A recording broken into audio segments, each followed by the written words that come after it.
বিজয় না করেন, আপনি যদি কাফেরদের ষড়যন্ত্রকে নস্যাৎ না করে দেন, তাহলে আমরা চরম পর্যায়ে হতাশ হয়ে যাব। আল্লাহ আপনার হাতেই বিজয়, আপনি আমাদেরকে বিজয় দান করেন। সুবহানাল্লাহ। আল্লাহ তাআলা আয়াত নাযিল করলেন, ওয়ারাদ্দাল্লাহুল্লাযীনা কাফারু বিগাইযিহিম লাম ইয়ানালু খায়রা। আল্লাহ তাআলা কাফেরদের চক্রান্তকে নস্যাৎ করে দিলেন। কাফেররা চূড়ান্ত সফলতা অর্জন করতে পারে নাই। জুমার সময় কথা হইছে, এবার জানাজার নামাজ ইমাম সাহেবকে দিয়ে শুরু করছে। উনি নামাজে দাঁড়ায় হাউ মাউ করে জোরে জোরে কান্না শুরু করছে। আপনি দেখবেন বহু ইঞ্জিনিয়ার, বহু ডাক্তার, বহু এমপি মন্ত্রী শুদ্ধ করে না সালামটাও দিতে পারে না। আসসালামু আলাইকুম আছে না নাই? সালামটা দিতে জানে না। নামাজ শিখাই নাই, বাবা মা সালাম শিখাই নাই, নামাজ শিখাই নাই, তেলাওয়াত শিখাই নাই। এরকম কুলাঙ্গার আছে না নাই? ইংলিশ মিডিয়ামে ইংরেজি শিখাইছে কিন্তু আরবি শিখাই নাই। ইংরেজি মাস্টার রাখছে 4000 দিয়া, আরবি মাস্টার রাখছে 200 টাকা, এটাও 3 মাস বাকি।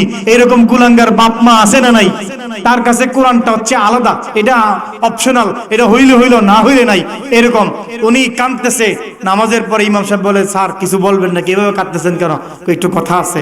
মাইকটা নিয়া উনি এত জোরে আবার কান্না শুরু করছে, হাউ মাউ করে কাঁদতেছে। বলতেছে, আমার এই বাবা আমাকে ছোটবেলা থেকে আমাকে তিলে তিলে বড় করেছে, আমার জন্য প্রাইভেট মাস্টার রেখেছে, আমাকে দামি দামি স্কুলে ভর্তি করাইছে, আমার পড়াশোনা শেষ করাইছে, গ্রাজুয়েট করাইছে, আমাকে লন্ডন থেকে পিএইচডি করাইছে। আজকে আমার আফসোস লাগে যে এই বাবা আমার জন্য এত কিছু করলো, আমার জন্য ওনার সম্পদ বিক্রি করলো, ওনার জান জীবন যৌবন আমার জন্য শেষ করলো। এই বাবার চির বিদায়ের সময় দাঁড়াইয়া কোন কথা বলে আল্লাহর কাছে আমার বাবাকে হ্যান্ড ওভার করবো, বলবো আল্লাহ আমার বাবারে দিলাম, আপনি দেখে রাখেন। এটা যে বলবো, এই যে কোন দোয়াটা পড়বো, এটা আমার বাবা আমারে শিখাই নাই। আছে আমরা জানি না এটার সওয়াবটা কি পরিমাণ লিখবো। সুবহানাল্লাহ। হাদিসের মধ্যে আসছে, ইয়াসউদুল মালাকান, দুইজন ফেরেশতা এটা পড়ার সাথে সাথে আল্লাহর কাছে চলে গেছে। বলেন আলহামদুলিল্লাহ। যায় বলে, ইয়া রব্বি ইন্না আবদাকা ফুলান, বলা শুরু করে দিছে আল্লাহর কাছে। হে আল্লাহ, গোয়ালমারি বাজারের পাশে কিছু গোলাম, আপনার কিছু বান্দারা কদ ক্বালা মাকালাতান, এমন কিছু বাক্য আপনার শানে পড়ছে, আপনার সম্মানের এমন কিছু বাক্য তেলাওয়াত করছে, লা নাদরি কাইফা নাকতুবুহা, আমরা জানি না এটার সওয়াব কি পরিমাণ লিখবো। আল্লাহু আকবার বলেন। ভাই ফেরেশতাদের কাজ কি? সওয়াব লেখা। ওযু করলে সওয়াব লিখবে, সালাম দিলে সওয়াব লিখবে, তাসবিহ পড়লে সালাম লিখবে, তিলাওয়াত করলে নেক লিখবে, নামাজ পড়লে নেক লিখবে। এরকম সুন্নাহ তরিকায় যত আমল করব নেক আছে না নাই? জোরে কোন আছে না নাই? এখন এই নেকের পরিমাণ ফেরেশতারা জানে কি জানে না? কিন্তু আমরা যে বাক্য পড়লাম, হাদিস সাক্ষী, নবী বলেন ফেরেশতারা এই আল্লাহর প্রশংসার বাক্য পড়ার সাথে সাথে আল্লাহকে বলবেন, আল্লাহ আমরা জানি না এটার সওয়াব কি পরিমাণ লিখবো। সুবহানাল্লাহ। আচ্ছা, আল্লাহ জানেনি আমরা যে পড়ছি? ভাই বুঝেন না মনে হয়? আল্লাহ কি জানে আমরা কি পড়ছি? জানে। তো আল্লাহ বলবেন, এ মা ক্বালা আব্দি, হে ফেরেশতারা বলো আমার বান্দা বান্দি কি পড়ছে, কি বলছে একটু বলো। ফেরেশতারা আবার বলবে, ইন্না আবদাকা ফুলান কদ ক্বালা ইয়া রব্বি লাকাল হামদু কামা ইয়ামবাগি লিজালালি ওয়াজহিক ওয়া লিআযীমি সুলতানিক। হে আল্লাহ, আপনার বান্দা বান্দি এই যে পড়লাম এটা পড়ছে। সুবহানাল্লাহ। তার মানে কি? আল্লাহ এই প্রশংসার বাক্যটা এত পছন্দ করেন, আবারও ফেরেশতার জবানে আল্লাহ নিজে শুনছেন। সুবহানাল্লাহ। এরপর আল্লাহ কি বলবেন? সওয়াবটা কি পরিমাণ লিখতে বলবেন? আল্লাহ বলবেন, উক্তুবহা মা ক্বালা আব্দি, আমার বান্দা যা পড়ছে আমল নামার মধ্যে এটাই লেখো। আজকে আমল নামার মধ্যে 10,000 লিখবা না, 1 লাখ দরকার নাই, 1 কোটি না, 1 মিলিয়ন না, বরং লেখো ইয়া রব্বি লাকাল হামদু কামা ইয়ামবাগি লিজালালি ওয়াজহিক ওয়া লিআযীমি সুলতানিক। সারা জীবন তো শুধু সংখ্যা লেখছ, আজকে আমল নামায় সংখ্যা লিখবা না, আমল নামার মধ্যে আমার প্রশংসার বাক্যটাই লেখা দাও। বলেন আল্লাহু আকবার। পড়ছি যে লাভ না লস, আমল নামার মধ্যে এই নেক লেখা হয়ে গেছে। এখানে নেক না, পুরা যে দোয়াটা পড়ছি দোয়াই লিখে দিছে। সুবহানাল্লাহ। এবার আল্লাহ বলেন যে হাত্তা ইয়ালকা আব্দি, বান্দা যেই দিন আমার সাথে মিলিত হবে ওই দিন বলবো, বান্দা তুমি যে আমার এক প্রশংসার বাক্য পড়ছো, এটার সওয়াবটা তুমি বুঝা নাও। সুবহানাল্লাহ। তাহলে আরেকবার পড়বেন নি? বলেন, ইয়া রব্বি লাকাল হামদু কামা ইয়ামবাগি লিজালালি ওয়াজহিক ওয়া লিআযীমি সুলতানিক। ভাই এটাই থাকবে, এই যে আমল করব এটাই থাকবে। একটা হাদিস শোনাই, এরপর আমি আলোচনায় ঢুকবো ইনশাআল্লাহ। পৃথিবীর প্রতিটা বস্তু কিন্তু কান্না করে। আমরা মানুষ যেভাবে কাঁদি, পৃথিবীর জড় পদার্থ কাঁদে। আসমান কাঁদেনি? আসমানও কাঁদে। এই যে মুরব্বী বলে দিচ্ছে, হ্যাঁ আসমান কান্না করে, আসমানও কাঁদে, জমিনও কাঁদে। আমরা দুনিয়ার যেই জায়গাগুলোতে সেজদা দেই, যখন কোনো মানুষ মারা যায় ওই মানুষটার জন্য সেজদার জায়গাগুলো কান্না করে। বলেন সুবহানাল্লাহ। যেই জায়গায় বসে বসে তাসবিহ পড়ি ওই জায়গাটা আমাদের জন্য কান্না করে। যখন আমি আপনি ইন্তেকাল করব তখন ওই জায়গাটা আমার জন্য আপনার জন্য কাঁদবে। সুবহানাল্লাহ। আমরা মসজিদের যেই জায়গাটা বসে বসে তাসবিহ পড়ি, যেই জায়গাটায় আমরা নামাজ পড়ি, ওই সেজদার আমার এই কপালটাকে আল্লাহ তাআলার চূড়ান্ত পর্যায়ে একেবারে নৈকট্য অর্জনের জন্য যখন আমার এই কপালটা আল্লাহর কুদরতি পায়ের সামনে ঠেকায়া দেই, ওই জায়গাটা সম্মানিত হয়ে যায়। এই জায়গাটা গর্ববোধ করতে থাকে দুনিয়ার অন্যান্য জমিনের উপর। ওই তোমরা জানো আমার এই স্থানটার মধ্যে আল্লাহর প্রিয় বান্দা তার কপাল ঠেকাইছে, আল্লাহর কুদরতের পাও এখানে আছে। সুবহানাল্লাহ। হাদিসের মধ্যে আসছে, মা মিন মুমিনিন ইল্লা ওয়ালাহু বাবান। প্রতিটা মুমিনের জন্য দুইটা দরজা আছে। আপনার জন্য আছে, আমার জন্য আছে, শিক্ষিত মানুষের জন্য আছে, অশিক্ষিত মানুষের জন্য আছে। বুঝেননি? বড় লোকের জন্য আছে, গরিবের জন্য আছে না নাই? দুইটা দরজা। এক নাম্বার, রাসূল বলেন ইয়াসউদু ফীহি আমালু, এক দরজা দিয়ে তার আমল ওঠে। সুবহানাল্লাহ। দুনিয়া থেকে তার আমলগুলো একটা দরজা দিয়ে উপরে ওঠে। এরপরে বলতেছেন ওয়ানজিলু ফিহা ওয়া বাবুন ইয়ানজিলু ফিহা রিজকুহু, আরেকটা দরজা আছে যেই দরজা দিয়ে তার রিজিক নাজিল হয়। সুবহানাল্লাহ। একটা দিয়ে আমার আমল ওঠে, বলেন কি ওঠে? আমল ওঠে। আরেকটা দিয়ে আমার জন্য কি নামে? আমার জন্য রিজিক নামে। তাহলে একটা দিয়ে আমল ওঠে, আরেকটা দিয়ে রিজিক নামে। দরজা কয়টা হইলো? জোরে কোন সবাই, দরজা কয়টা? ভাই আপনারা যদি বেয়াদবি মনে না করেন, একটু সামনে আসলে মজলিসটা সুন্দর হবে, শয়তান ধোঁকা দিবে না ইনশাআল্লাহ। বাচ্চারা, ছেলেরা তোমরা একটু সামনে আসো, মুরব্বীরা একটু হরকত করেন। যারা একটু চেষ্টা করবেন আল্লাহ আপনাদের জন্য জান্নাতের রাস্তাকে সহজ করে দিবে। বলেন আমিন। একটু নাড়াচাড়া দেন, দেখবেন শয়তান ধোঁকা দিবে না ইনশাআল্লাহ। তাহলে বলেন দরজা কয়টা? দুইটা। এক দরজা দিয়ে আমাদের আমল ওঠে, আরেক দরজা দিয়ে আমাদের জন্য রিজিক নামে। এবার রাসূল বলেন ফাইদা মাতা, যখন এই ব্যক্তি মারা যায়, যখন ব্যক্তি কি হয়? মারা যায়, বাকায়া, ওই দুটোটা দরজা তার জন্য কান্না করে। সুবহানাল্লাহ। এই হাদিসের প্রেক্ষিতে রাসূলুল্লাহ সাল্লাল্লাহু আলাইহি ওয়াসাল্লাম কোরআনে একটি আয়াত তেলাওয়াত করেন, ফামা বাকাত আলাইহিস সামাওয়াতু ওয়াল আরদু, ওই ব্যক্তির জন্য আসমানও কাঁদে না, জমিনও কাঁদে না।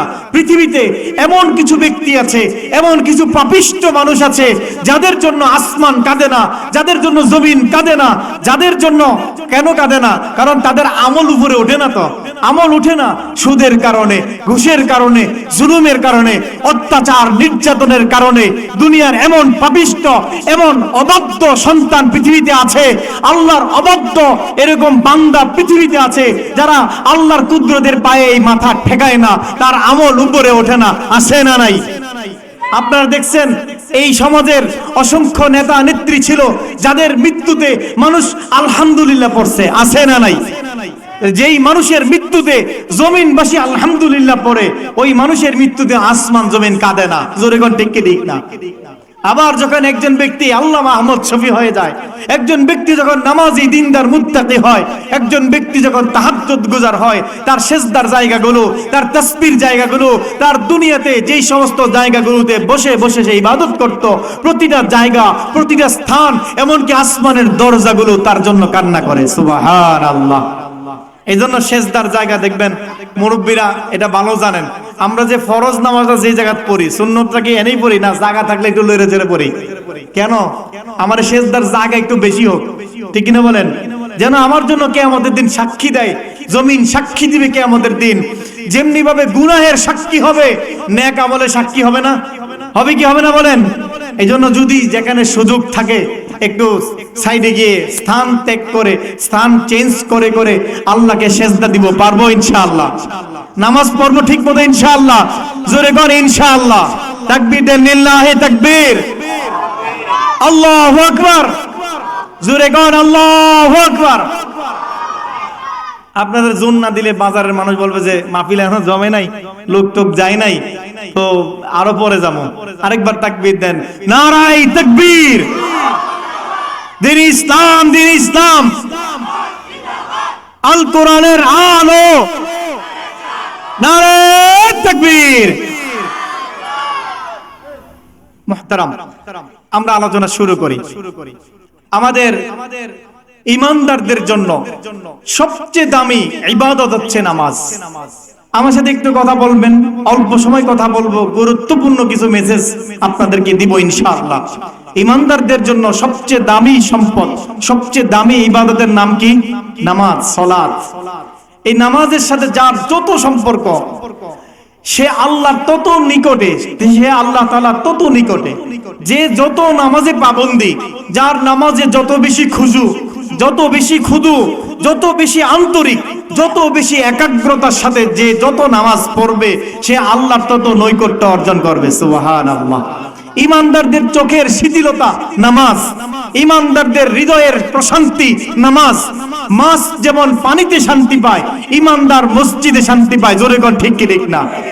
আর যেই মানুষগুলো মসজিদে গেলে শুধু ঘড়ির টাইম খুঁজে, এই টাইম হয়ে গেছে, ইমাম সাহেব কোথায়, বুঝবেন তার মসজিদে শান্তি নাই, তার শান্তি বাজারে। যার শান্তি বাজারে, সে প্রকৃত মুমিন হতে পারে। ঈমানদার কোথায় শান্তি পাবে বলেন? মসজিদে। মসজিদে ঈমানদারের শান্তি। আল্লাহ রাসূলের এই হাদিসের একটা, এই আরবি একটা প্রবাদের মতো একটা শব্দ আছে, আল মুমিনু ফিল মসজিদি কাসসামাকি ফিল মা। মুমিন মসজিদে এমন পানির মধ্যে মাছ যেমন। পানির মধ্যে মাছ কি সুস্থ না অসুস্থ? সুস্থ। মুমিন মসজিদে সুস্থ। মসজিদে যত বসে থাকবে তত প্রশান্তি, যত বসে থাকবে তত পেরেশান মুক্ত, যত মসজিদে থাকবে তত সে দুনিয়ার সমস্ত ঝামেলা থেকে মুক্ত। দুনিয়ার মসজিদ থেকে যত বাহিরে তত বেজাল, ঠিক কিনা বলেন? তত বেজাল। বুখারী শরীফের হাদিস একটা শুনেন। আমাদের নবীর, আমরা যেই নবীর আদর্শে আদর্শিত হযরত ইব্রাহিম আলাইহিস সালাম, বুখারী শরীফের এক হাদিসের মধ্যে আসছে, ইব্রাহিম আলাইহিস সালাম ঈমানের জন্য ওনার স্ত্রীকে সারা আলাইহিস সালামকে নিয়ে হিজরত শুরু করছেন, রওনা করছেন। এই এলাকা ছেড়ে দিবেন যেখানে ঈমান নিয়ে থাকা যায় না, আমল নিয়ে থাকা যায় না, এখান থেকে হিজরত করা জরুরি। আল্লাহর আদেশে হিজরত করছেন। তো হিজরত করার পথের মধ্যে লম্বা সফরে স্বামী স্ত্রী দুইজন এক এলাকায় পৌঁছলেন। সেই এলাকায় যে বাদশা ছিল, যেই বাদশা নমরুদ ছিল, সে জালিম ছিল। তার একটা নিয়ম ছিল, যেখানে কোনো অতিথি বা কোনো সফরকারী ব্যক্তি এই পথ দিয়ে যেত, যদি তারা স্বামী স্ত্রী হতো, তার একটা কুমন্তব্য বা তার একটা খারাপ চরিত্র ছিল, সেটা সে চরিতার্থ করত, ওই নারীকে ভিতরে নিয়ে যেত। এরকম তার একটা আচরণ ছিল। যখন গোয়েন্দারা রিপোর্ট দিল এই এলাকা দিয়ে নতুন পোশাকে একজন ব্যক্তি, মনে হচ্ছে এরকম জুব্বা পাগড়ি, অন্য এক ধর্মের একজন নারী, পুরা পুরা মস্তক থেকে পা পর্যন্ত ঢাকা একজন নারীকে নিয়ে যাচ্ছে, মনে হচ্ছে তারা স্বামী স্ত্রী। যাই ধরছে, জিজ্ঞেস করে, এটা তোমার কে? ইব্রাহিম আলাইহিস সালাম তো বুঝছেন, যদি বলে স্ত্রী, জামাইরা আছে না নাই? কিছু জায়গায় মিথ্যার আশ্রয় নেওয়া, মিথ্যা না অর্থাৎ একটু ভিন্ন করে বলে বুঝানো, একটু ভিন্নতার সাথে বুঝানো, এটার অনুমতি আছে না নাই? এই পৃথিবীতে একমাত্র ঈমানদার ইব্রাহিম আলাইহিস সালাম। তো ঈমানের তাগিদে নারীদের মধ্যে ঈমানদার সারা আলাইহিস সালাম, আর তো কোনো ঈমানদার নাই। ঈমানের তাগিদে ঈমানি বোন, ঈমানের তাগিদে উনি কি হন? ঈমানি বোন হন। এটা বোঝানোর জন্য আরেকটা কথা শুনেন। হযরত সিদ্দিক আকবর রাদিয়াল্লাহু তাআলা আনহু নবীজিকে নিয়ে হিজরতের রাতে রওনা করছেন।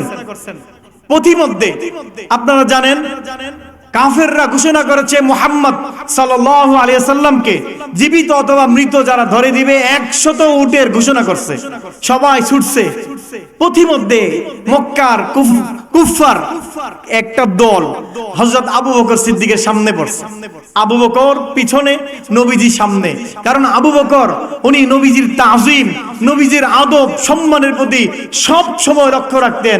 এই কারণে উনি সিদ্দিকে আকবর নবীজিকে সামনে নিয়ে উনি পিছনে হাঁটেন, কখনো ডানে কখনো বামে, শুধু সতর্কতার সাথে খেয়াল করেন কেউ উনি চলে আসে, আমার নবীর জানের উপর হামলা আসে।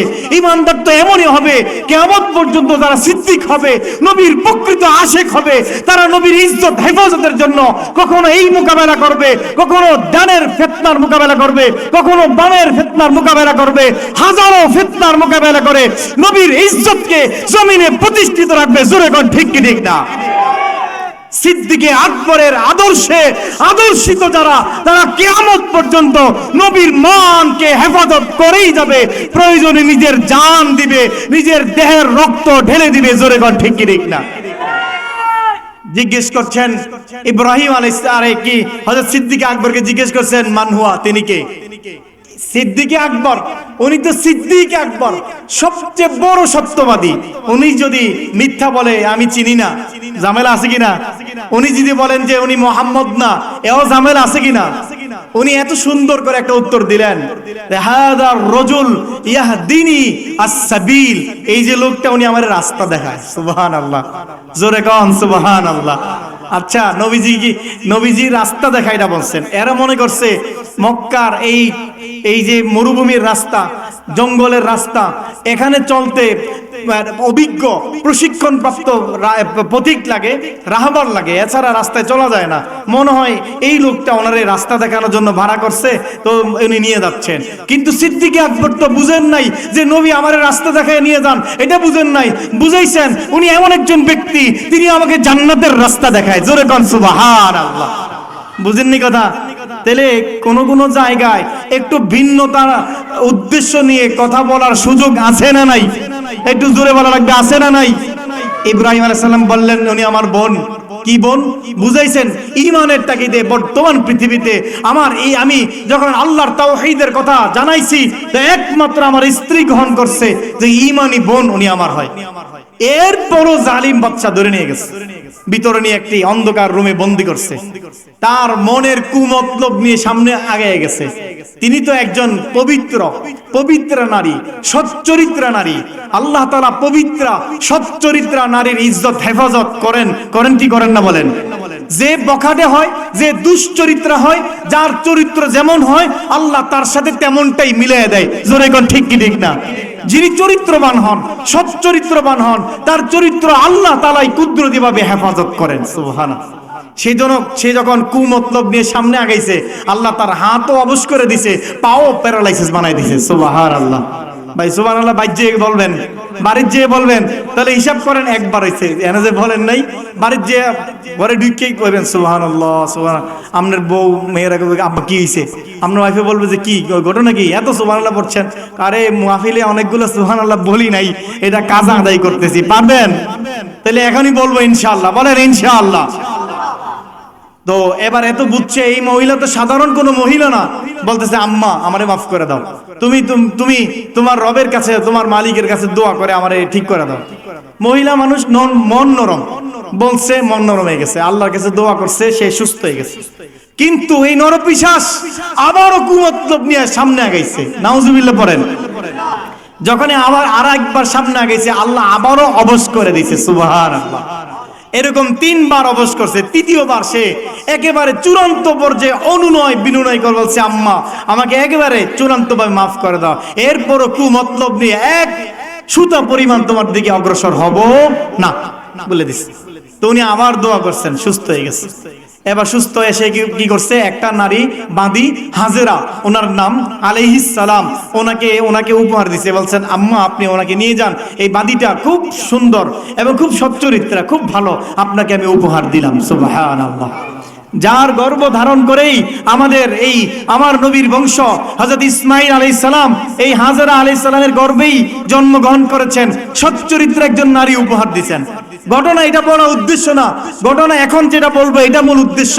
হযরত সারা আলাইহিস সালাম যখন সেখান থেকে এই বাদী হাজেরা আলাইহিস সালামকে নিয়ে যখন বের হলেন, বাইরে এসে দেখলেন হযরত ইব্রাহিম আলাইহিস সালাম সিজদায় পড়ে আল্লাহর দরবারে কান্না করছেন, নামাজের মাধ্যমে আল্লাহর কাছে প্রার্থনা করছেন। বুঝতে আর বাকি রইল না, ভিতরে আল্লাহর যে রহমত, আল্লাহর যে নুসরত, আল্লাহর যে মদদ, ওই আল্লাহর বান্দার ইবাদতের কারণে, নামাজের কারণেই আল্লাহ করেছে। সুবহানাল্লাহ। তাহলে বিপদ আসলে আমরা কি করব? এদিকে দৌড় দিমো ওইদিকে দৌড় দিমো না, ওযু করেই সাথে সাথে আল্লাহর দরবারে সেজদা দিয়া মালিকের কাছে আমার সমস্ত হাজত পেশ করব। বুঝে আসছে কথা? তাহলে আমরা বিপদে পড়লে কি করব বলেন ভাই? নামাজ পড়বো। বলেন নামাজ। নামাজ আমার এমন এক ইবাদত, বিপদে পড়লে নামাজ, অসুস্থ হলেও নামাজ, আছে না নাই? আপনি একটা সিদ্ধান্ত নিবেন তো সালাতুল ইস্তেখারা আছে না নাই? বৃষ্টি হচ্ছে না তো বৃষ্টির জন্য সালাতুল ইস্তিসকা আছে না নাই? ভাই এটা আওয়াজ দেন, আছে না নাই? চন্দ্র গ্রহণ হয়ে গেছে, এখন শরীয়ত বলবে তুমি সালাতুল কুসুফের নামাজ পড়ো, আছে না নাই? বলবে সূর্য গ্রহণ হয়ে গেছে তো এখন নামাজ আছে না নাই? বলবে সালাতুল কুসুফ পড়ো। বিপদে পড়ছো, নামাজ পড়ো। পেরেশানি হইছে, নামাজ পড়ো। নামাজ ছাড়া মুমিনের জিন্দেগিতে বিকল্প কোন প্রকারের চিন্তা করার সুযোগ। রাসূলুল্লাহ সাল্লাল্লাহু আলাইহি ওয়াসাল্লাম একটা হাদিস শোনাই। আল্লাহ রাসূল সাল্লাল্লাহু আলাইহি ওয়াসাল্লামের এক হাদিস, কানা রাসূলুল্লাহ সাল্লাল্লাহু আলাইহি ওয়াসাল্লাম ইদা হাজিবাহু আমরুন সাল্লাহ। নবী যখন কোন কাজে পেরেশানি হতেন সাথে সাথে নামাজে দাঁড়ায় যেতেন। বলেন সুবহানাল্লাহ। একটু জোরে বলেন সুবহানাল্লাহ। হযরত মাইমুনা রাদিয়াল্লাহু তাআলা আনহা উনি বর্ণনা করেন, একদিন আমি রাতে ঘুমায় আছি। হযরত হাফসা রাদিয়াল্লাহু তাআলা আনহা উনি বলেন আমি এক রাত্রে ঘুমায় আছি, হঠাৎ করে যেন আমার গালের মধ্যে এরকম তপ্ত গরম পানি পড়ছে। আমি হঠাৎ করে ঘুম থেকে উঠে দেখলাম আল্লাহর রাসূল সাল্লাল্লাহু আলাইহি সাল্লাম এই ঘুম থেকে উঠা বইসা কান্না করতেছেন। আমি নবীজিকে ধরে বললাম, ইয়া রাসূলুল্লাহ আপনি কাঁদতেছেন কেন? আপনি কান্না করছেন কেন? এই প্রচন্ড শীতে আপনার চোখের এই গরম পানি, যেই চোখের পানি সারা পৃথিবীর সমস্ত পানির চেয়ে দাম কম না বেশি? যেই নবীর গায়ে মশা মাছি বসাকে আল্লাহ হারাম করে দিয়েছেন, সেই নবীর চোখের পানি পড়ছে, তপ্ত গরম পানি গায়ের মধ্যে পড়ছে। ইয়া রাসূলুল্লাহ কি হয়েছে আপনার একটু বলেন। বলে একটু খেয়াল করে দেখো, তোমার ভাই এই যে মসজিদে বেড়াইতে আসছে, বোনের বাড়িতে বেড়াইতে আসছে, হযরত আব্দুল্লাহ ইবনে ওমরের ছেলে বেড়াইতে আসছে, শেষ রাতে নামাজে দাঁড়ায় গেছে, নামাজের মধ্যে পড়তেছে কাল্লা বাল কাল্লা বাল রানা আলা কুলুবিহিম মা কানু ইয়াকসিবুন। নামাজে দাঁড়া পড়তেছে, কিয়ামতের দিন আল্লাহ তাআলা ওই মানুষগুলোর অন্তরের মধ্যে এরকম ভাবে মরিচিকা দিয়ে দিবেন, ওই মানুষগুলোর অন্তরের মধ্যে মরিচিকা দিবেন। কিয়ামতের দিন আল্লাহর সামনে বান্দাদের মাঝখানে একটা পর্দা দিয়ে দিবেন। নাউজুবিল্লাহ পড়েন। এরকম মানুষ আছে কিনা বলেন? অবাধ্য পাপিষ্ট মানুষ কিয়ামতের দিন মালিকের সাথে সাক্ষাৎ করতে পারবে না, পর্দা পড়ে যাবে। নবী যখন আওয়াজ শুনলেন, নবী যখন তেলাওয়াত শুনলেন, এরকম চোখ দিয়ে টপ টপ করে পানি পড়ছে।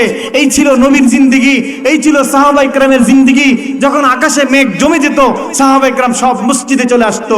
ইয়া রাসূলুল্লাহ আকাশের অবস্থা ভালো না, কি করব? মসজিদে চলে আসছি। আমার আপনার জিন্দেগির সমস্ত সিদ্ধান্ত, সমস্ত কাজ মসজিদ ভিত্তিক হবে। পারবো ইনশাআল্লাহ। পেরেশানি হইলে আমরা বাজারে যাই, একটা চা খাই, একটা সিগারেট খাই, অনেকে আছে না বিড়ি টিড়ি, এটা না টানলে পেরেশানি কমে না, আছে না নাই? সাহাবীদের যুগেও পেরেশানি ছিল, কিন্তু এই পেরেশানি নামাজের মাধ্যমে সমাপ্ত করেছে। সাহাবী নবীর কাছে আসছে, ইয়া রাসূলুল্লাহ ঘরে খাবার নাই। আমাদের ঘরে খাবার না থাকলে আমরাও অনেকে মসজিদে যাই কিন্তু ভিক্ষা করার জন্য। মসজিদে ইমাম সাহেবকে বলবেন আমি অভাবী মানুষ, আসছি আমাকে দেওয়ার জন্য। আমাদের বড়রা শুনাইতেন যে যেই মানুষগুলো এই মসজিদে মানুষের কাছে এরকম হাত পাতে, ওই পরিমাণ আন্তরিকতা নিয়ে যদি আল্লাহর কাছে চাইতো তো সাহাবীদের যুগের মতো তার ঘরে আল্লাহ রিজিক পাঠিয়ে দিত। সুবহানাল্লাহ। ঠিক কিনা বলেন? সাহাবী নবীর কাছে বলছে, ইয়া রাসূলুল্লাহ ঘরে খাবার নাই, কি করব? রাসূলুল্লাহ সাল্লাল্লাহু আলাইহি ওয়াসাল্লাম বলছেন, যাও ঘরে যেয়ে নামাজ পড়ো। আমি আর আপনি লোক কি পীর সাহেবের কাছে গেলাম, উনি একটু হাদিয়া তোফা দিবেন, আটা দিবেন, চাউল দিবেন, উনি কয় নামাজ পড়ো। আছে কিনা বলেন? হ্যাঁ, সাহাবী তো সাহাবী। নবী বলছেন তোমার যে নামাজ শুরু করছেন, নামাজ একটু বসে দেখ খানা আসে নাই, বলে মনে হয় যে আমার নামাজ সুন্দর হয় নাই, আবারও নামাজ পড়ে। এইভাবে নামাজে একাগ্রতার সাথে নামাজ পড়ছে, কিছুক্ষণ পরে যে চাক্কি ঘুরে। সুবহানাল্লাহ। চাক্কি ঘুরে আটা বের হয়, ওনার স্ত্রী ডেক ডেকসি হাড়ি পাতিল কলসি যা ভরার দরকার সব ভরছে, তাড়াতাড়ি স্বামীর ধাক্কা দেই, উঠেন নামাজ শেষ করেন, ঘরের এই পরিমাণ আটা আসতেছে বন্ধ হচ্ছে না, এটা কেমনে বন্ধ করে? ওঠেন। সুবহানাল্লাহ। নামাজের সমস্যা সমাধান হয় কিনা বলেন? আল্লাহ তাআলা বলেন, ইয়া আইয়ুহাল্লাযীনা আমানুস্তাঈনু বিস-সাবরি ওয়াস-সালাহ। আল্লাহর কাছে চাওয়া লাগবে কিভাবে? সবর আর সালাত, ধৈর্য এবং নামাজের মাধ্যমে। খুব ধৈর্য নিয়ে চাইতে থাকবো, চাইতে থাকবো, বলতে থাকবো, মালিক দেওয়াই লাগবে। দেওয়া ছাড়া মালিক আল্লাহ তাআলা তো দিতে চান, কিন্তু আমরা ওইভাবে চাইতে জানি না। জোরে এখন ঠিক কি ঠিক না? আমরা এক কিতাবে পড়ছি, এক বিশিষ্ট তাবি, উনি হজে যাবেন, নিয়ত করছে হজে যাবেন। এখন ওনার মুরিদ, ভক্ত মুরিদ অনেক তৈরি হয়েছে। উনি বলছেন যে এতজন নিয়ে তো যাবো না, যারা যাবে তারা কোনো পাথেও নিবে না, টাকা পয়সা কিচ্ছু নিবে না, এরকম নিব। এখন কমে গেছে, লোক কমছে, কমতে কমতে প্রায় 100 খানিক লোক নিয়ে হুজুর হজে রওনা করছে। কারোর সাথে কোনো টাকা পয়সা মোবাইল কিচ্ছু নাই, শুধুমাত্র তাওয়াক্কালতু আলাল্লাহ, বলেন একমাত্র ভরসা কার উপর? একদিন চলে গেছে, খানা নাই, পানি নাই, কিচ্ছু নাই, পিপাসা খিদা যন্ত্রণা, বলতেও ভয় পায়। এরপরের দিন দুপুরবেলা 11টার দিকে হুজুর একটা ময়দানে যায় বলতেছে, ওযু করো, নামাজে দাঁড়াও, খিদা লাগছে, খানা খাওয়া লাগবে। সবাই কয় হুজুর খানা কই? মনে মনে কয় খানা নাই, উনি কয় ওযু করতাম, থাক। সবাই ওযু করে আসছে, বলছে নামাজে দাঁড়াও, কারণ খাবার চাইবা তো এইটাও তো নামাজের মাধ্যমে আল্লাহর কাছ থেকেই তো নেওয়া লাগবে। জোরে কোন ঠিকই ঠিক না? নামাজ পড়ো। সবাই তো পেটের খিদা, যখন আপনার আর কিচ্ছু থাকে না, ডানে বামে সামনে উপরে নিচে কিচ্ছু নাই, তখন আল্লাহর উপর চূড়ান্ত ভরসা আসে কি আসে না? যখন দেখবেন জাহাজ ডুবে যায়, যখন দেখবেন গাড়ি অ্যাক্সিডেন্ট হয়, তখন দেখবেন হিন্দুরও কালিমা পড়ে, পড়ে কি পড়ে না? জাহাজ ডুবে যায়, তখন দেখবেন মুশরিকরা বেদিনরা পর্যন্ত আজান দেয়, আল্লাহর নাম নেয়। কারণ যখন দেখে তার দেব দেবী মূর্তি পৃথিবীর আর কেউ সাহায্য করার কোনো সুযোগ নাই, তখন একমাত্র কার দিকে ফিরে? বলেন আল্লাহর দিকে। ফিরে কি ফিরে না? তাই আমার নামাজ খুব মনোযোগের সাথে নামাজ পড়ছে। নামাজ পড়ে উনি হাঁটু গেড়ে বসে মুনাজাত করছেন সবাইরে নিয়ে। আল্লাহ, আমরা এখানে 121 জনের মতো মানুষ। আল্লাহ, দুনিয়ার কোনো কৃপণ, প্রসিদ্ধ কৃপণ, সেল মারা কৃপণ, একেবারে রেজিস্টারকৃত কোনো কৃপণের বাড়িতে যাইও যদি আমরা 121 জন মানুষ যেয়ে যদি হাঁটু গেড়ে বসে যায় বলি যে ভাই, আমরা আজকে 2 দিন হয়ে যাচ্ছে একটা ফুটাও দানা পিনা আমাদের পেটে ঢুকে নাই, ভাই তোমার এই সম্পদ থেকে আমাদেরকে কিছু দাও, আমরা খাইয়া জানটা বাঁচাই। দুনিয়ার কোনো কৃপণের কাছে বললো, আল্লাহ মনে হয় সে আমাদেরকে খালি হাতে ফিরাবে না। আল্লাহ তুমি তো কৃপণ না, আল্লাহ তুমি তো সব কিছুর স্রষ্টা, তুমি তো মালিক, তুমি তো রাজ্জাক। এমন ভাবে আবেগ নিয়ে দোয়া করছেন, আমাদের এখন খাবার লাগবে, তুমি কেমনে দিবে আমরা জানি না, ব্যবস্থা করা লাগবেই লাগবে। এই যে দোয়া করছে আর করছে, এবার বলেন আল্লাহর রহমতের জোশ আসবে কি আসবে না? নামাজ শেষ করে মুনাজাত শেষ করে পিছনে দেখে দস্তরখানা বিছানো আছে, দস্তরখানার উপর খাবারও রেডি আছে। সুবহানাল্লাহ। দেন কে? কি স্বাদ খানার! কোনো সোয়াবিন তেল নাই, কোনো ভেজাল কোনো পণ্য নাই, সবটুকুই আল্লাহ তাআলা স্পেশালি জান্নাতের খাবার দিয়ে দিবেন।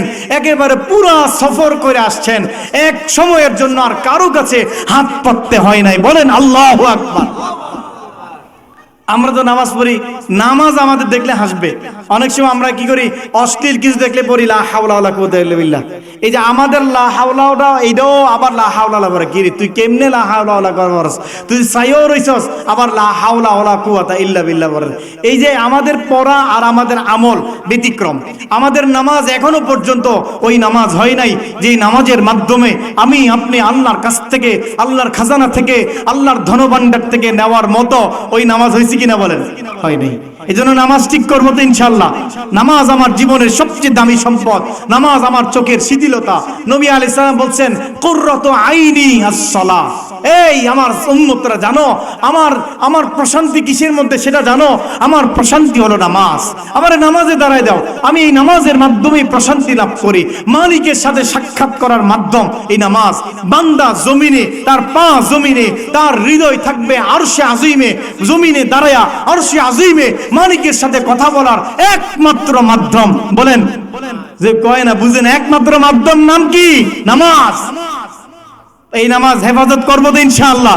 এই নামাজ জমিনে দাঁড়ায় আল্লাহর সাথে কথোপকথনের জন্য যেই মাধ্যম, সেটা হলো নামাজ। আপনি দেখেন এই নামাজের ইবাদত, যাকাতের ইবাদত আল্লাহ এমনি দিয়ে দিবেন, রোজার ইবাদত দিয়ে দিবেন, কিন্তু নামাজের ইবাদত আল্লাহ এভাবে দেন নাই, বরং স্বয়ং আমাদের রাসূলকে দুনিয়া থেকে আরশে আজিমে নিয়ে একেবারে স্পেশালি হাদিয়া দিয়েছেন এই নামাজ। ঠিক কি ঠিক না বলেন? স্পেশালি হাদিয়া। আমাদের একজন বিশিষ্ট তাবি সিনান রাহমাতুল্লাহ আলাইহি, ওনার কাছে একজন লোক আসছে, এসে বলে যে হুজুর আমার একটু বাদশার কাছে, যে বাদশা ওই গভর্নর, ওনার কাছে একটু নিয়ে যান, কিছু টাকা পয়সা দরকার। তো উনি বলছে ঠিক আছে চলো, ওনারা নিয়ে গেছে। যাওয়ার পথে যেই জায়গায় মসজিদ দেখে সেখানে ওযু করে 2 রাকাত নামাজ পড়ে, যেখানেই মসজিদ দেখে সেখানেই 2 রাকাত নামাজ পড়ে। এই যে নামাজ পড়ে, তো ওই লোকটার কাছে বিরক্তি লাগে, আরে আমি বলছি আমারে নিয়ে যাবে গভর্নরের কাছে, আর উনি শুধু নামাজ পড়ে। এই গভর্নরের দরজা পর্যন্ত যাইয়া ওনারে ঢুকাই দিছে, দাও তুমি কথা বলো। ওখানে কথা বলে তার যে পাওনা সেটা গভর্নর দিয়ে দিছে, সে খুশি। এবার বলতেছে ভাই তুমি তো সব পাইছো, খুশি তো? বলে হ্যাঁ খুশি। তুমি আমার ব্যাপারে মনে রাগ আছো যে পথের মধ্যে জায়গায় জায়গায় ব্রেক করে এই লোকটা বারবার নামাজ পড়ছে? বলে হ্যাঁ আপনার প্রতি আমার খুব রাগ হয়েছে। তো দেখো তুমি যেটা পাইছো, এই পাওয়ার মূল মন্ত্র হলো ওই জায়গায় জায়গায় দাঁড়ায়া পড়া নামাজ। সুবহানাল্লাহ। এমনিতেই তোমার কাছে হাদিয়া আসে নাই, তোমার প্রাপ্য তুমি এমনিতেই পাও নাই, বরং জায়গায় জায়গায় দাঁড়ায় দাঁড়ায় যে আমি নামাজ পড়ছি, পুরোটাই তোমার জন্য পড়ছি। শুধুমাত্র তোমার জন্য নামাজ পড়ে পড়ে আল্লাহর কাছে ফরিয়াদ করছে, আল্লাহ এই অভাবী অসহায় লোকটাকে নিয়ে যাচ্ছি, তুমি তারে খালি হাতে ফিরিয়ে দিও না, তার যে অধিকার তুমি তারে অধিকার দিয়ে দিও। সুবহানাল্লাহ। বুঝেন তো কথা? নামাজ হবে আমার জীবনের আল্লাহর সাথে কথোপকথনের মাধ্যম। এই নামাজে দাঁড়ালে আমার জন্য প্রশান্তি আসে, নামাজের মাধ্যমে যেন আমার সব সমস্যার সমাধান হয়। পারবো ইনশাআল্লাহ। উহুদের যুদ্ধ, খন্দকের যুদ্ধ, এই যুদ্ধটাকে কোরআন শরীফে বলা হয় আহজাবের যুদ্ধ। সূরা আছে সূরা আহজাব। এই যুদ্ধে নবীজি সাল্লাল্লাহু আলাইহি ওয়াসাল্লাম পরীক্ষা খনন করছেন, গর্ত করছেন মদিনার চতুর্দিকে, যেন কাফেররা এই পরীক্ষা গর্ত পার হয়ে যেন মদিনায় প্রবেশ করতে না পারে। তো তারা প্রচন্ড শক্তি নিয়ে, সমস্ত সরঞ্জাম নিয়ে এমন ভাবে প্রস্তুত হয়ে আসছে যে তারা একেবারে মুসলমানদেরকে চূড়ান্ত ভাবে বিনাশ করবে, ধ্বংস করবে, এটা হলো তাদের টার্গেট। মুসলমানরা যুদ্ধ করছেন কিন্তু ফলাফল আসতেছে না, লম্বা সময় যুদ্ধ চলছে। একদিন রাতের বেলা আল্লাহর রাসূল, মনোযোগ দিয়ে শুনবেন কোরআনের ঘটনা, কোরআন আয়াত আমি আপনাদেরকে শোনাবো। রাসূলুল্লাহ সাল্লাল্লাহু আলাইহি ওয়াসাল্লাম বলতেছেন, এই আমার সাহাবীরা কে আছো, ওই পরীক্ষা পার হয়ে কাফিরদের শিবিরে ঢুকবা, তাদের খোঁজ খবর আমার কাছে আইনা দিবা, এরকম কে আছে দাঁড়াও। সাহাবীদের মধ্যে হযরত আবু বকর, হযরত ওমর, হযরত উসমান, এত প্রসিদ্ধ সাহাবীরা থাকার পর ওই দিন ওই রাতে কেউ সাহস করে নাই যে দাঁড়ায়া বলবি ইয়া রাসূলুল্লাহ আমি যাব।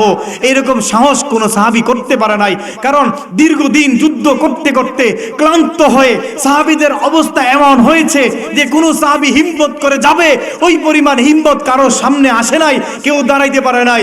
রাসূলুল্লাহ সাল্লাল্লাহু আলাইহি ওয়াসাল্লাম হযরত হুযায়ফাকে ডাক দিয়ে বলেন, হুযায়ফা, বলে লাব্বাইক ইয়া রাসূলুল্লাহ, তুমি যাও। ইয়া রাসূলুল্লাহ ইনশাআল্লাহ ঠিক আছে। উনি রওনা করছেন। উনি বলছেন নবী বলছেন বাসি মরি, নবীর কথা পালন করা আমার জন্য ওয়াজিব। ঠিক কিনা বলেন? মরতে তো হবে ভাই। আমরা অনেকে জিহাদকে ভয় পাই, জিহাদের কথা শুনলে ডরাই, এই তার দরকার নেই, বলা দরকার নাই, আমরা মরে যাই। আরে জিহাদ করলেও মরবে, না করলেও তো মরতে হবে। বিছানায় মরার চাইতে জিহাদের ময়দানে মরা এটা আরো বড় সৌভাগ্য। জোরে কোন ঠিক কি ঠিক না? আল্লাহু আকবার। নবীজি বলছেন হযরত হুযায়ফা যাও। হুযায়ফা রাদিয়াল্লাহু তাআলা আনহু একেবারে কৌশল করে গভীর রাতে এরকম ভাবে তাদের শিবিরে ঢুকে গেছে। তৎকালীন ওই শিবিরের ভিতরে আবু সুফিয়ান, তিনি পরে মুসলমান হয়েছে মক্কা বিজয়ের সময়, তখন কাফের ছিলেন, লিডার ছিলেন কাফেরদের।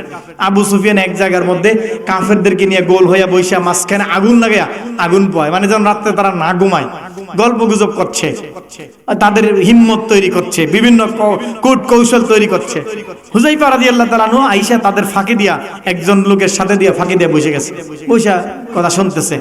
উনি টার্গেট ফিক্স করতেছেন একেবারে যেন ওই আবু সুফিয়ান, এই লিডার নেতা, এই নেতাটার যেন মারা যায়, রেডি করছেন। যখন তীর তরবারি হাতে নিছেন, আবু সুফিয়ান ছিলেন মানে একেবারে কৌশলী এক যোদ্ধা, সে বুঝে যাচ্ছে এই আমাদের এই শিবিরে কোনো না কোনো ঢুকছে, কোনো গোয়েন্দা ঢুকছে, খেয়াল করো, সবাই তার পাশের জনের খেয়াল করো।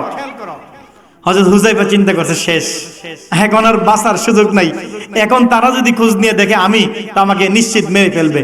উনি কি করলেন, কৌশলে ওনার সাথে লোকটারে এরকম আওয়াজ দেওয়ার, এই তুমি কে? এই লোকটা ভয় পেয়ে গেল, ভাই আমি তো অমুক গোত্রের অমুকের ছেলে অমুক। কিন্তু এই লোকে ভয়ে আর ওনারে জিজ্ঞাসা না আমনে কে, এই কথা জিজ্ঞেস করে না, বলে সুবহানাল্লাহ। উনি কি করলেন, সেখান থেকে ফিরে গেলেন। আয়েশা একটু দূরে দাঁড়াইলেন, দাঁড়ানোর পরে দেখতেছেন প্রচন্ড আকারে ঝড় আর তুফান শুরু হয়েছে। শীতকাল, এত ঝড় তুফান, এই আগুনের কুণ্ডলি উল্টাইয়া তাদের এরকম এই পর্দার মধ্যে তাদের হাড়ি পাতি তাদের ডেক্সিগুলো উলট পালট হয়ে যাচ্ছে। শিবিরের ভিতরে আগুন লেগে গেছে, মানুষের মধ্যে হইচই শুরু হয়েছে, দৌড়াদৌড়ি শুরু হয়ে গেছে, এবং তাদের ঘোড়াগুলো, কিছু ঘোড়ার গায়ে আগুন লাগছে, ঘোড়াগুলো লাফানো শুরু হয়েছে, এবং উটগুলো দৌড়াদৌড়ি শুরু হয়েছে। লন্ড ভন্ড একেবারে মাহফিল, তাদের যে শিবির লন্ড ভন্ড ছিন্ন ভিন্ন হয়ে যাচ্ছে। হযরত হুযায়ফা বলে আর থাকার দরকার নাই, নবীর দোয়া কবুল হয়েছে। উনি দৌড়াইয়া রাসূলের কাছে চলে আসতেন। আয়েশা যেটা দেখলেন, আমার বলার মূল উদ্দেশ্য এটা, আয়েশা দেখলেন আল্লাহর রাসূল সাল্লাল্লাহু আলাইহি সাল্লাম সিজদায় মাথা দিয়া আল্লাহর কাছে কান্নাকাটি করছেন, চোখের পানি ছাড়ছেন। আল্লাহ, আপনি যদি এই দলকে বিজয় না করেন, আপনি যদি কাফেরদের ষড়যন্ত্রকে নস্যাৎ না করে দেন, তাহলে আমরা চরম পর্যায়ে হতাশ হয়ে যাব। আল্লাহ, আপনার হাতেই বিজয়, আপনি আমাদেরকে বিজয় দান করেন। সুবহানাল্লাহ। আল্লাহ তাআলা আয়াত নাযিল করলেন, ওয়ারাদ্দাল্লাহুল্লাযীনা কাফারু বিগাইযিহিম লাম ইয়ানালু খায়রা। আল্লাহ তাআলা কাফেরদের চক্রান্তকে নস্যাৎ করে দিলেন। কাফেররা চূড়ান্ত সফলতা অর্জন করতে পারে নাই। চূড়ান্ত বিজয় আল্লাহ কাদেরকে দিলেন? বলেন, কাদেরকে দিলেন? মুসলমানদেরকে দিলেন। এই মুসলমান, এই বিজয়ের মাঝখানে যোগসূত্র কি জানেন? নামাজ। বলেন কি? নামাজ। নবীজি পাঠাই দিয়েছেন সাহাবীকে, কিন্তু নেতা এবার বসে বসে মোবাইল টিপেন নাই।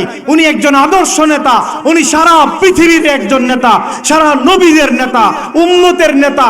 উনি বসে বসে অলসতা করেন নাই, উনি ওনার সৈনিক পাঠিয়ে দিয়া নামাজে দাঁড়ায় গেছেন। আল্লাহর সাথে কানেকশন তৈরি করছেন। আল্লাহ, এই অস্ত্র দিয়ে কিছু হবে না, এই তরবারি দিয়ে কিছু হবে না, হবে তো আপনার সাহায্য, আপনার নুসরত, আপনার মদদ। আপনি যেভাবে বদরে সাহায্য করেছেন, যেভাবে উহুদে সাহায্য করেছেন, আমাদেরকে খন্দক সেভাবেই আপনি সাহায্য করেন। সুবহানাল্লাহ। বলেন, মূল মন্ত্র কি? নামাজ। এজন্য আমাদের নেতা যারা হবে, তাদের কাজ হবে তাদের কর্মীদেরকে কাজে লাগাইয়া শুধু আল্লাহর সাথে কানেকশন তৈরি করা, শুধুমাত্র আল্লাহর সাথে গভীর সম্পর্ক তৈরি করা। এছাড়া কখনো চূড়ান্ত বিজয় আসতে পারে না। আমরা আজকে নামাজ থেকে দূরে, অথচ আল্লাহ তাআলা বলেন, কাদ আফলাহাল মুমিনুন, মুমিনরা সফল, আল্লাযীনা হুম ফি সালাতিহিম খাশিউন। কারণ যেই মুমিন তার নামাজে বিনয়ী, যেই মুমিন নামাজে বিনয়ী, সে মুমিন সফল, সে ব্যবসায় সফল, সে দুনিয়াতে সফল, বাবা হিসেবে সফল, শিক্ষক হিসেবে সফল। যার নামাজ যত সুন্দর, সে তত বেশি সফল, যার নামাজ যত ভালো, সে তত বেশি সফল। সুবহানাল্লাহ। কথা বুঝেন তো? যার নামাজ যত সুন্দর, সে আল্লাহর কাছে তত প্রিয়, সে আল্লাহর তত নৈকট্য লাভ করবে, আল্লাহর নিকটে সে তত বেশি পৌঁছবে। কিয়ামতের ময়দানে আল্লাহ তাআলা বলবেন, বান্দা, দুনিয়াতে তো আমার সেজদা দিছিলা, এক কাজ করো, আজকে আমার সরাসরি আমি আল্লাহর পায়ে একটু সেজদা দাও। সুবহানাল্লাহ। দুনিয়াতে আল্লাহর পায়ে দিছি, তো আল্লাহর কুদরতের পায়ে দিছি। তো দুনিয়াতে যারা নামাজি, দুনিয়াতে যারা বিনয়ী, দুনিয়াতে যারা খুশু আর খুজুর সাথে নামাজ পড়ছে, তারা সুন্দর করে সেজদা করবে।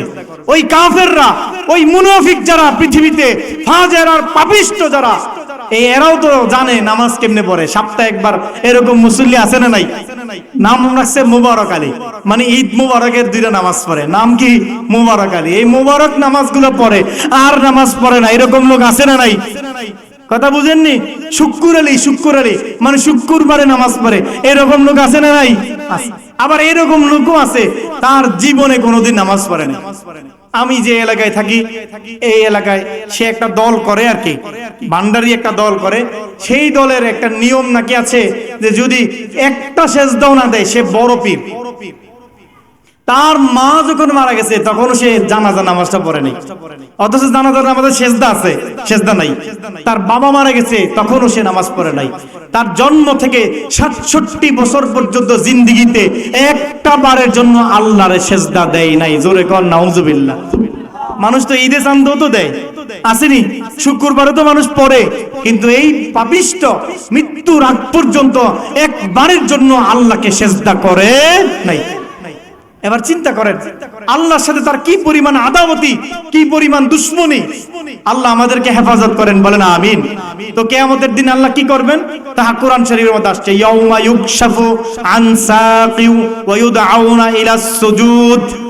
কিয়ামতের দিন আল্লাহ তাআলা আল্লাহর কুদরতের পায় এটাকে উন্মুক্ত করে দিয়ে তাদেরকে সেজদার জন্য ডাকবে, ফালা ইয়াস্তাতিউন, তারা পারবে না। দুনিয়াতে সেজদা দেয় নাই তো আল্লাহ পা সোজা করে দিবে, হাত সোজা করে দিবে। আর হাত সোজা করলে, পা সোজা করলে সেজদা দেওয়া যাবে? বুঝেন না মনে? সেজদা করা যাবে? মুরব্বীরা কয় কি ওয়াজ শুনতাম আইলাম, একটু কিছু কয় না তো। এই সোজা, একেবারে সোজা সেজদা দিতে চাইবে তক্তার মতো, সোজা খেজুর গাছের মতো যাইয়া সেজদা দিতে পারবে না। চেষ্টা করবে ঘাড় নোয়ার জন্য, চেষ্টা করবে কিন্তু পারবে না, কারণ এই পাপিষ্ট কোনোদিন আল্লাহকে সেজদা দেয় নাই। এটা বেঈমান, কি পরিমাণ নাফরমান, তে আল্লাহরে কোনোদিন সেজদা দেয় নাই। এরকম পাপিষ্ট আছে না নাই? দুনিয়ার জমিনে অসংখ্য জানোয়ার আছে, ওই জানোয়ারও কিন্তু আল্লাহর ইবাদত করে।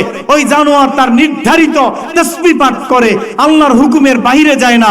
কিন্তু এটা এমন এক জানোয়ার যে আল্লাহর দেওয়া রিজিক খায়, আল্লাহর জমিনে চলে, আল্লাহর দেওয়া আলো, আল্লাহর দেওয়া বাতাস গ্রহণ করে, মাগার একদিনের জন্য আল্লাহকে সেজদা দেয় না।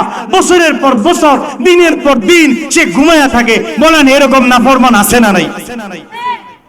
একদিন, দুই দিন, 365 দিন তোমার বছরের, এই 365 দিন তোমার একদিনের জন্য ফজরের নামাজের সিজদা দেওয়ার তৌফিক হইল না। কে তোমারে মানুষ বলছে? বলো, তুমি তো মানুষ না, তুমি জানোয়ারের চাইতেও নিকৃষ্ট। জোরে কর ঠিক ঠিক না? একটা দিনের জন্য সে উঠতে পারে নাই। আরে উঠতে পারে নাই, আল্লাহ তার উঠাই নাই, আল্লাহ তার ওই তৌফিক দেয় নাই। সেজদা থেকে আল্লাহ তাকে মাহরুম করছে, বঞ্চিত করছে। আপনি দেখবেন কারোর সাথে ঝগড়া হইলে কয় তুই আমার বাড়ির দিকে আসবি না, বলে কি বলে না?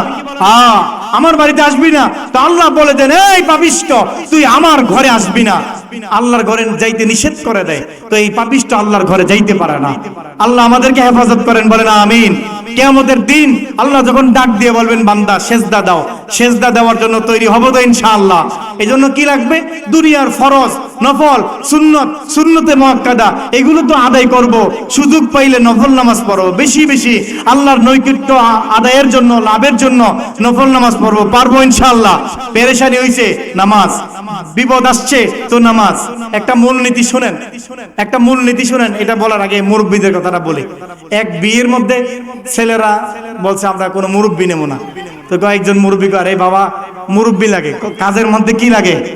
মুরব্বী ছাড়া কোনো কাজ করতে পারছি না। কেন আমরা তোমাদেরকে নিব না, তোমরা মঞ্চে আগে খেয়ে আসো, আমরা খাবার পরে তোমরা দেখাইবা। এক মুরব্বী কয়, ভাই বাবা আমারে ওই একটা বক্সের ভিতরে ঢুকে এনে কাজে লাগবে। সবার কথা শুনে ওনার একটা আইসক্রিমের বক্সে ঢুকে বিয়েতে নিয়ে গেছে। কারণ বিয়েতে সব গেছে কি যুবক, সব কি বলেন যুবক, ওইখানে সব আসছে যুবতী মানে মেয়ে। এরা এসে বলে খাবার আপনারা খাবেন, আমাদের কোনো আপত্তি নাই, কিন্তু হাত পাকা করতে পারবেন না। এক শর্ত দিয়ে বসাই দিছে, এরা হাত বাঁকাও করতে পারে না, খাবারও খাইতে পারে না। 1টা বাজে বসছে, 2টা, 2:30, 2:45 বাজে গেছে। একজনে আরে মুরব্বীদের জিগা, মুরব্বীদের দরকার আছে না নাই? তো জিগা দেখ না কোনো বুদ্ধি টুদ্ধি আসেনি। তো উনি উঠে গাড়ি বাড়া, এটা কোনো ব্যাপার? এক কাজ কর, তোরা সামনাসামনি নিব, টেবিল এনে দে, একজন এনেব আরেকজন হেনেব, বুঝছে? তো সবাই এরকম সিরিয়ালে এক সিরিয়াল, ওই দিক দিয়ে এক সিরিয়াল বসাইছে, মাঝখানে টেবিলে খাবার দিছে, দিয়ে কয় তুই খাবার গোস্ত সিরা তার মুহে দে, বুঝেননি? তুই সির তুই তার মুহে দে, বুঝেননি? হাত বাঁকা করা লাগবো। ভাই মুরব্বীদের বুদ্ধি ছাড়া, এদের অভিজ্ঞতা ছাড়া, বয়স্ক যারা এদের অভিজ্ঞতা, এদের বুদ্ধি, এদের চৌকান্নতা, এদের যে অভিজ্ঞতা, এটার দাম আছে না নাই? এটার অনেক দাম, অনেক দাম। মুহতারাম, বলছিলাম নামাজ হবে একজন মুমিনের চোখের শিথিলতা। নামাজের মাধ্যমে একজন মুমিন আল্লাহ তাআলার নৈকট্য অর্জন করবে। নামাজ ছাড়া ওই নৈকট্য অর্জন করা কখনো সম্ভব হবে না। একটা খেয়াল করেন, হযরত জাকারিয়া আলাইহিস সালাম উনি আল্লাহর কাছে দোয়া করলেন, যিকরু রাহমাতি রাব্বিকা আবদাহু জাকারিয়া। এই জাকারিয়া সূরা মারিয়ামের মধ্যে আল্লাহ উল্লেখ করছেন জাকারিয়া আলাইহিস সালামের কথা। 70 পারিয়ে গেছে বয়স।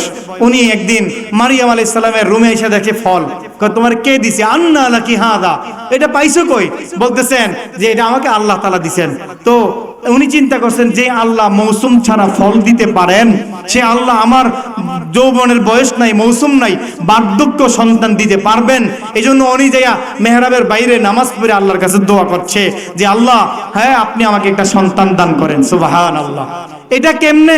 এটা মাজারে যাইয়া বলেন? মাজারে না, মাজারে যাইয়া না, কোনো বাবার কাছে না, কোনো কবিরাজের কাছে না, আপনার সন্তান হয় না তো আপনি নামাজে দাঁড়ান। আমরা যে মুসলিম শরীফ পড়ছি উস্তাদের কাছে, উনি ওনার বিয়ের পরে 16 বছর সন্তান হয় নাই, উনি নামাজে সব সময় দোয়া করতেন, সব সময় ইস্তেগফার করতেন। এক পর্যায়ে শেষের দিকে 16 বছর যখন 16তম বছর, ওই সময় সে প্রতিদিন 10,000 বার করে ইস্তেগফার করতেন স্বামী স্ত্রী। ওই বছরে আল্লাহ সন্তান দিয়েছে। সুবহানাল্লাহ। সন্তান আল্লাহ দিবেন, আল্লাহই দিবেন। দুনিয়ার কোনো বাবা, খাজা, গাজা কেউ দিতে পারবে না। সন্তান দিতে পারেন কে? আল্লাহ। এটা বুঝছে শয়তান। শয়তানরে যখন আল্লাহ বলছে বের হ আমার এই জায়গা থেকে, এখান থেকে বের হ, উখরুজ, বের হ, তো শয়তানকে আল্লাহ আমি তো বাইরে করে দিবেন, অভিশপ্ত বানায় দিবেন। একটা কাজ করেন, আমার হায়াতটাকে বাড়ায়া দেন। শয়তান হায়াত চাইছে কার কাছে? বুঝেন না? কার কাছে? আল্লাহর কাছে। না কোনো মাজারে চাইছে, না কোনো পীরের কাছে চাইছে, কোনো দরবারে চাইছে। শয়তানও জানে পীর দিতে পারে না, দরবার দিতে পারে না।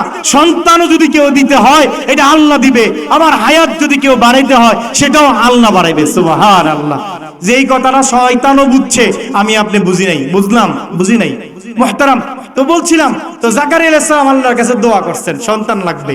তো বাস আল্লাহ তাআলা সন্তানের সুসংবাদ দিয়ে দিবেন, সুসংবাদ দিয়ে দিবেন যে আপনি সুসংবাদ গ্রহণ করুন।